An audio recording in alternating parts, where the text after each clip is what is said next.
Good morning, everyone. Good morning, Teacher Rachel. Okay, so you may now sit down. So, diba you don't have class today? It's because Sunday. it's Sunday, so it is weekend.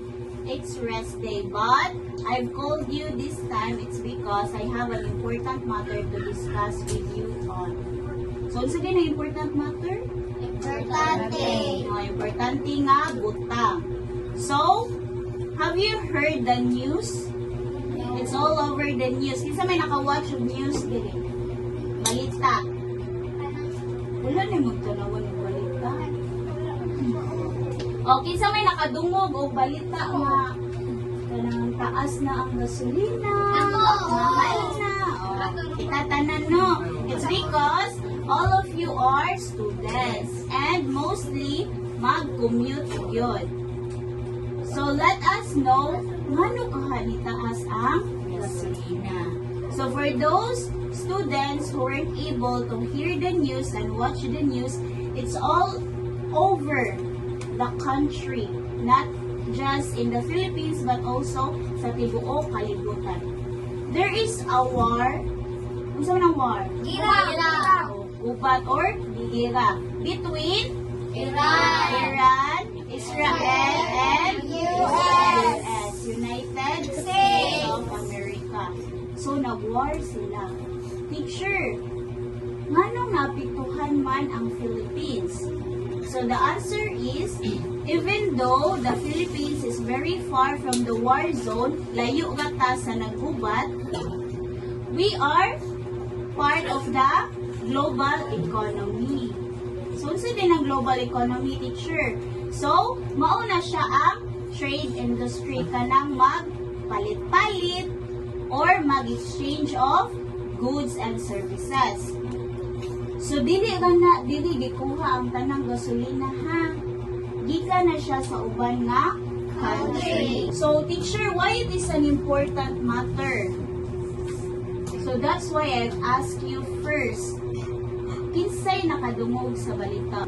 Kaya nga naman, we must be a concerned citizen. Dapat ma-aware ta sa tuang environment because we are Filipinos. Even though naa sila dito nagubat, but our country is still being affected. Kadungog ba mo nga ang job karon is 4 days a week na lang? Instead of 6 days like Monday to Saturday, na may uban nga ang day off is Sunday lang. Unsa kahay apektuhan na sa mga mama o papa ninyo nga nanarbaho? Gamay ang Sweldo. So kay gamay ang sweldo, daghan makapalit og bugas, gamay na. So kana kay gamay nga mapalit na bugas, daghan kaunon gamay. Wala pa ginailabot ang Sudan. sudan. Ang plating, ang bound sa eskwelahan. Is it affecting us or not? Affecting. Naka-apekto na siya nato. So kamo, especially mga younger ones pa mo, you are the new generation, you have to be aware, okay? Dili lang puro magsigi og TikTok. We also need to be updated sa news. Kaya nga no, kani ba yung aware no? It's not just about the government. Nanay uban nga nangamatay. Nanay uban nga wala na kauli sa Philippines. Ado na ang airport. So it's very concerning. Especially katong mga mama or papa nga nasa abroad or katong mga OFW. They are one of our heroes baya. Usa sila sa nagpadagan sa tuang economy. Kaya ang ilang ipadala nga kwarta silang family dili mga dagko nga currency, which is dako pud og chance na makapalit mo goods and services sa Philippines. Third is unsa man, do not waste food. Dapat dili mo magsayang og pagkaon. Kay maybe pupon or wala ta kay ba if this war mo grabe gyud siya taas ang inflation or mahal na ang pamaliton. So, dapat yun, mangonsumo na tadaan. But kaya wala man tayo ingon gid nga very big money or dato ta nga makakonsumo tadaan, makasupply tadaan sa itong balay. All we have to do is dili magsayang-sayang og pagkaon. Bitaw mga langga, this is just a small sacrifice for us nga makatabang sa tuang country. Okay? And for you students, katong mga duol ka sa suong, pwede ka gyud kaayo mo nga maglakaw. Very good. Para dili mo makaliti. Dili mo makakalas o gasolina.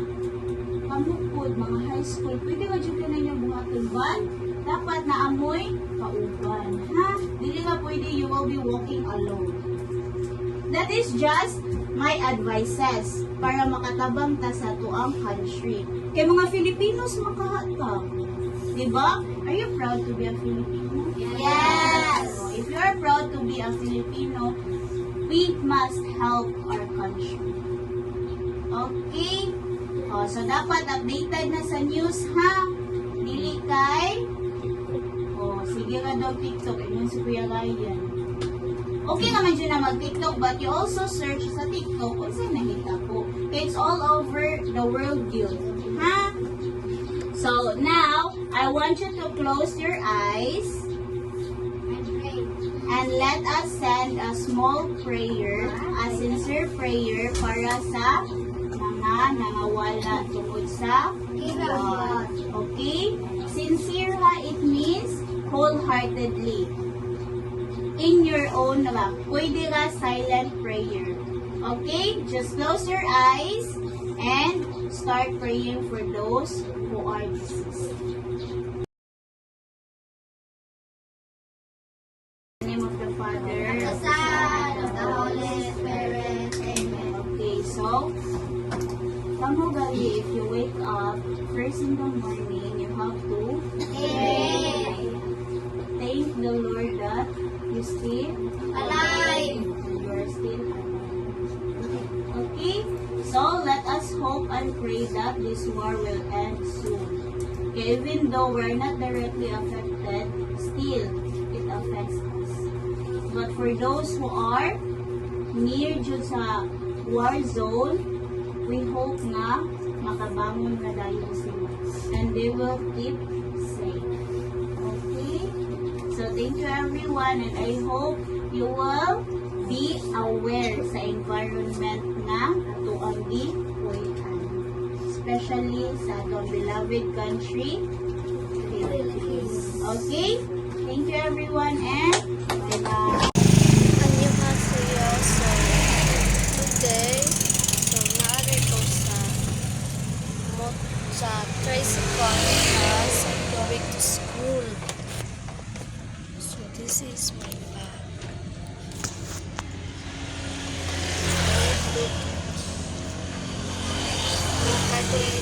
So, my bag is broken. Upload siya guys ni Ariketi. Wato siyang isira.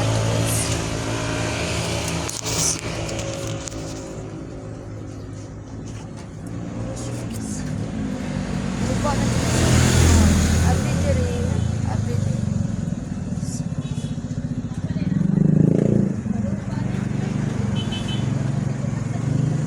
Diyan masira ito guys.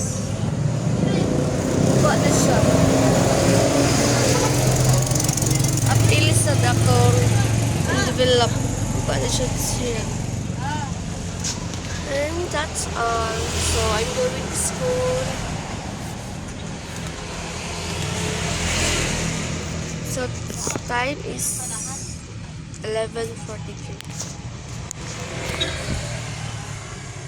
So anong klase guys?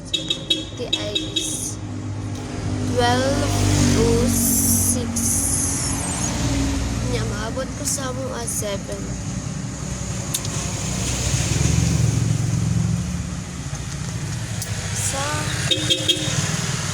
So, hindi parang yung takuin. Thank you very much for transportation. Kasi tayo takuin. especially Guadalupe.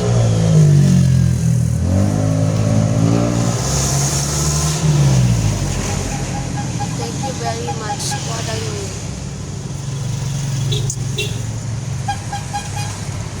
Thank you very much for Jolly. So, nag-heart tayo natin ko guys kayo. Higang kayo na magpatuloy. And that's all. Bye-bye. Kamsahamnida.